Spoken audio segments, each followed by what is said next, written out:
Everyone আসসালামু আলাইকুম, it's me camellia ফ্রিন। নতুন ব্লগে তোমাদের জানাচ্ছি স্বাগত।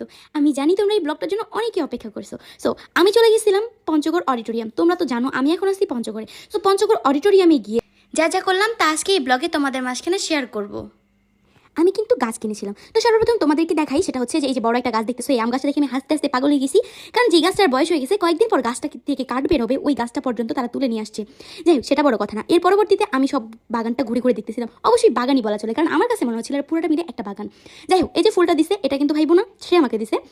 এই ফুলটা আমি নিজে কিনে নিয়েছিলাম, কারণ আমি তো এমনিতেই ফুল লাভার, তোমরা সবাই জানো। তো যেহেতু ফুল লাভার, সো মামার কাছে খুচরা ছিল না, আমি রিস্কাওয়ালার মামার কাছে। তো ফুলটা কিনে ওখান থেকে টাকাটা খুচরা করে আমি এই ফুলটা কিনি। যাই হোক, পরবর্তী জাস্ট ভিডিও ক্লিপ নেওয়ার জন্য আমি আমার ভাইয়াকে ধরে দিছি যে ভাইয়া আমি একটা ভিডিও করব, তুমি আমাকে এই ফুলটা দাও।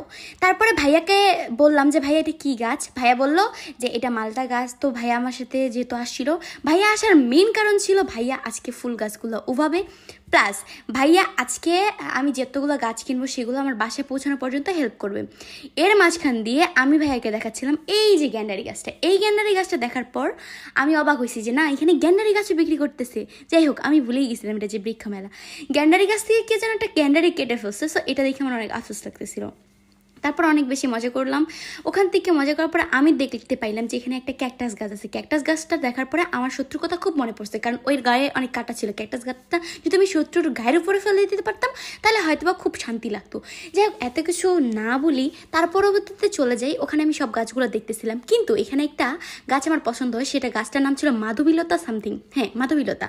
গাছটা দেখার পর ওইখানে নিচে কিছু লেখা ছিল যেটা ফোকাস পাইনি। ওই লেখাটা দেখানোর জন্যই আমি তোমাদেরকে মেইনলি ওই গাছটা দেখাইছি, বাট ওই গাছটার কোনো বিশেষত্ব ছিল না বা আমি পাইনি। এর পরবর্তীতে আমি পুরা বাগান খুঁজে খুঁজে দেখি, বাট এই যে চায়না বাসটা আছে, এই চায়না বাসটা আমার এত বেশি পছন্দ হয়েছে, এত বেশি পছন্দ হয়েছে, কিন্তু তারা ভাই এত বেশি দাম চাইতেছিল, মানে কি বলবো। মানে তাদের কাছে জিজ্ঞেস করলাম যে ভাইয়া এটার দাম কত। তারা এক কথায় বলছে যে এটা 1100 অ্যান্ড 1200-র নিচে দেওয়া যাবে না।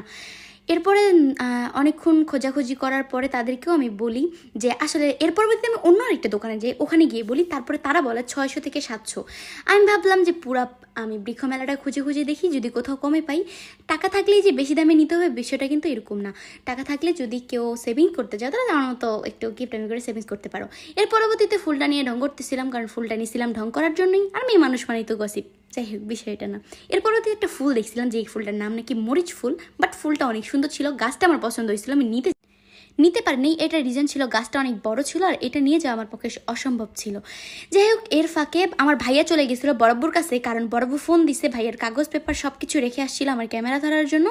ভাইয়া যেহেতু ওইখানে বড়ব্বুর কাছে গেছিলো অডিটোরিয়ামের সামনে, আমি এই ফাঁকে অনেকগুলো ভিডিও করে নিছি। যেমন এই যে এই গাছটা দেখতেছিল, এই গাছটা মাত্র 150 টাকা দাম।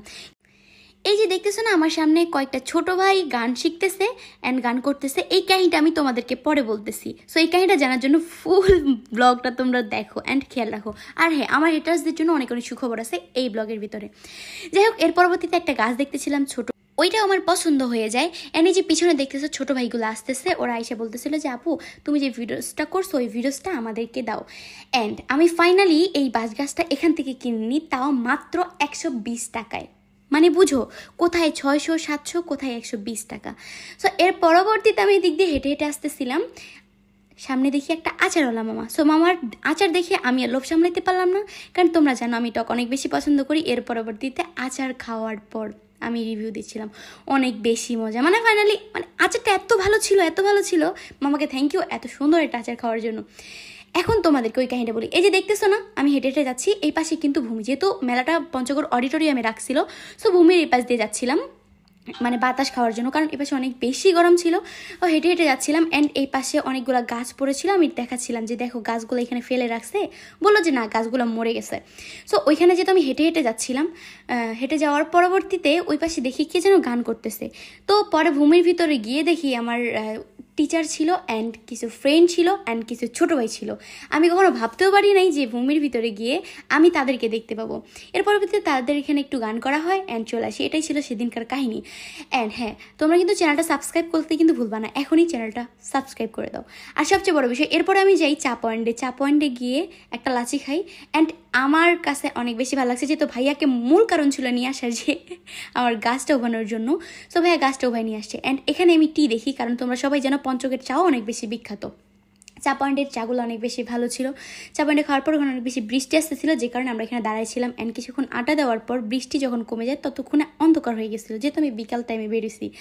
অনেকক্ষণ অপেক্ষা করার পর ভাইয়ার কাগজপত্র অ্যান্ড ভাইয়া আমাকে একটা রিক্সা করে দেয়, দেন আমি বাসায় চলে আসি। সো ব্লগটা ছিল এই পর্যন্ত, আশা করি ব্লগটা ভালো লাগছে। অ্যান্ড সবাইকে আল্লাহ হাফেজ, ভালো থাকবা। আর হ্যাঁ, নেক্সট ব্লগের জন্য সবাই ওয়েট করো, টাটা।